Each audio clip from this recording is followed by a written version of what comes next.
સુરતમાં પાટીદાર સમાજમાં વધતા રીતિ રિવાજ અને કુરિવાજોને કંટ્રોલ કરવા માટે હવે બંધારણ બનાવવાની માંગ વધુ પ્રબળ બની છે। આ અભિયાનને પાટીદાર સમાજના અગ્રણી અને પદ્મશ્રી પુરસ્કાર વિજેતા મથુર સવાણી દ્વારા નેતૃત્વ મળી રહ્યું છે। પાટીદાર સમાજમાં લગ્ન પ્રસંગો અને સામાજિક કાર્યક્રમોમાં વધતા ખર્ચ અને કુરિવાજોને કંટ્રોલ કરવા માટે બંધારણ બનાવવાની માંગ હવે તેજ બની છે।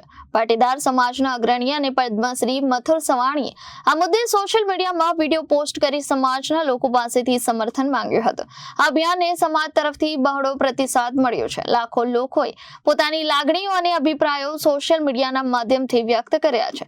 મથુર સવાણીએ મળેલા પ્રતિસાદ બદલ સમાજના લોકોનો આભાર વ્યક્ત કરતા એક પત્ર સોશિયલ મીડિયામાં વાયરલ કર્યો છે। આ પત્રને જન સુધી પહોંચાડવા અને જનજાગૃતિ ફેલાવવા માટે તેમણે સોશિયલ મીડિયામાં અપીલ પણ કરી છે।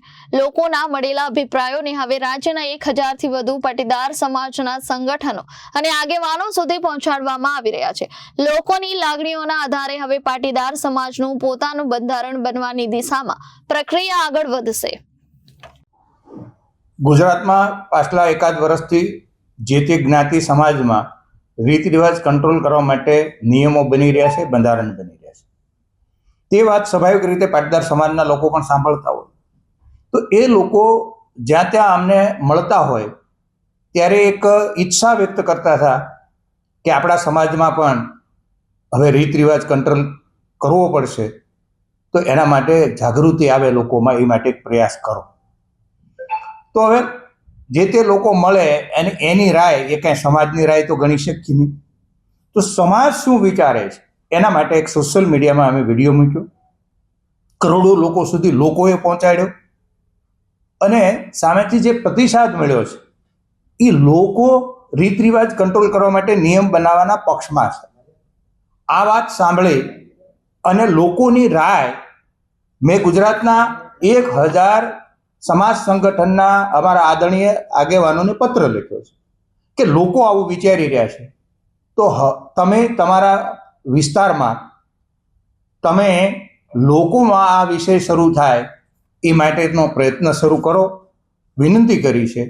અને આમ લોકોને એક પત્ર સોશિયલ મીડિયામાં આજે મોકલ્યો છે કે ભાઈ તમે 5, 25, 100 લોકો ભેગા થઈ રીત રિવાજ કંટ્રોલ કરવા માટેનો વિષય જ્યાં ત્યાં મૂકો અને આગેવાનોને ભેગા થઈને મળો, આગેવાનને પણ કહો કે આપણે આપણા વિસ્તારમાં રીત રિવાજ કંટ્રોલ કરવા માટેનું એક વાતાવરણ બનાવીએ।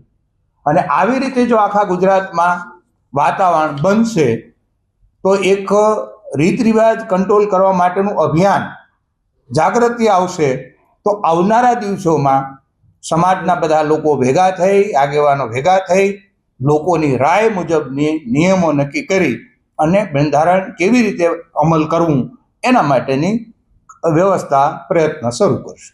સાહેબ, કેટલું જે રીતે આખું પ્રતિસાદ મળ્યો છે તો એને લઈને હવે કઈ રીતની ચર્ચા થઈ શકે છે, હવે નક્કી થઈ શકે છે કે બંધારણ તરફ આગળ પ્રયાણ થઈ છે? બંધારણ બનાવવું, કેવી રીતે બનાવવું એ હજી તો સેકન્ડ પ્રયત્ન છે। અત્યારે તો લોકોમાં જાગૃતિ આવે, નીચેથી વધારે અવાજ ઊભો થાય કે ભાઈ બંધારણ બનાવવું છે। નીચેથી લોકોના માઇન્ડમાં એમ છે કે ભાઈ મોટા મોટા માણસ જ્યાં સુધી નાના પ્રસંગ નહીં કરે ત્યાં સુધી નીચે નાના પ્રસંગ કે હવા નહીં બને।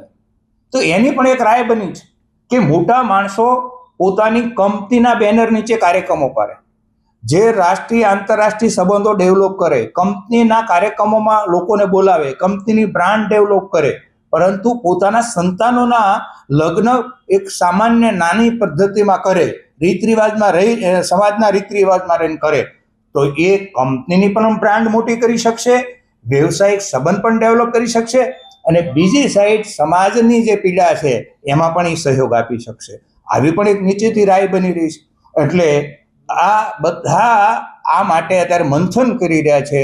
મંથન કરવાનું અભિયાન વધારે વેગવંતુ બને એ માટેનો અમારો પ્રયત્ન છે। ખાસ કરીને કયા કુરિવાજો છે દૂર કરવાના?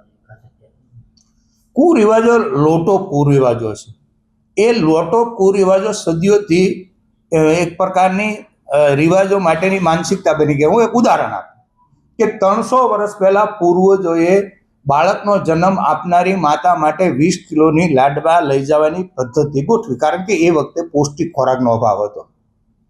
હવે આજે લાડવા ખાય તો શરીર જાડું થઈ જાય એવી માન્યતા છે.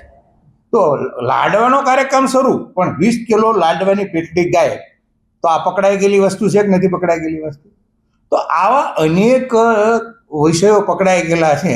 એ પકડાઈ ગયેલાના વિષયમાંથી મુક્તિ અપાવવા માટે એ 5 મહિને માના પેટમાં બાળક છે, 5 મહિને વિધિ આવે, 7 મહિને વિધિ આવે, બાળક જન્મે ત્યારે 4 કાર્યક્રમ આવે, વળી બાળકના વ્યવસાયના 4-5 નાના મોટા કાર્યક્રમ, લગ્નના નાના મોટા કાર્યક્રમ, મરી જાય પછી 8 કાર્યક્રમ આવે છે. તો જે દુનિયાની હારે આપણે કમ્પેર કરવાની છે, તો વિકસિત દેશોમાં આવું કાંઈ છે નહીં. એટલે વિકસિત દેશોના લોકોને બાહ્ય તણાવ ઓછો છે, એટલે એ વધારે સારી રીતે પ્રગતિ કરી રહ્યા છે. તો આવનારી પેઢીને વિકસિત દેશોના યુવાનો હારે જોડવાના છે. તો આપણે આ સંતાનોનું જો સારું ઈચ્છતા હોય, આપણી ભાવિ પેઢીનું આપણે સારું ઈચ્છતા હોય, તો એને બાહ્ય ભારણમાંથી મુક્તિ અપાવવી પડશે, અને એ મુક્તિ આ રીત રિવાજના કંટ્રોલથી અપાવી શકશે. Reporter Arvind Rathod, Janadesh news, Surat.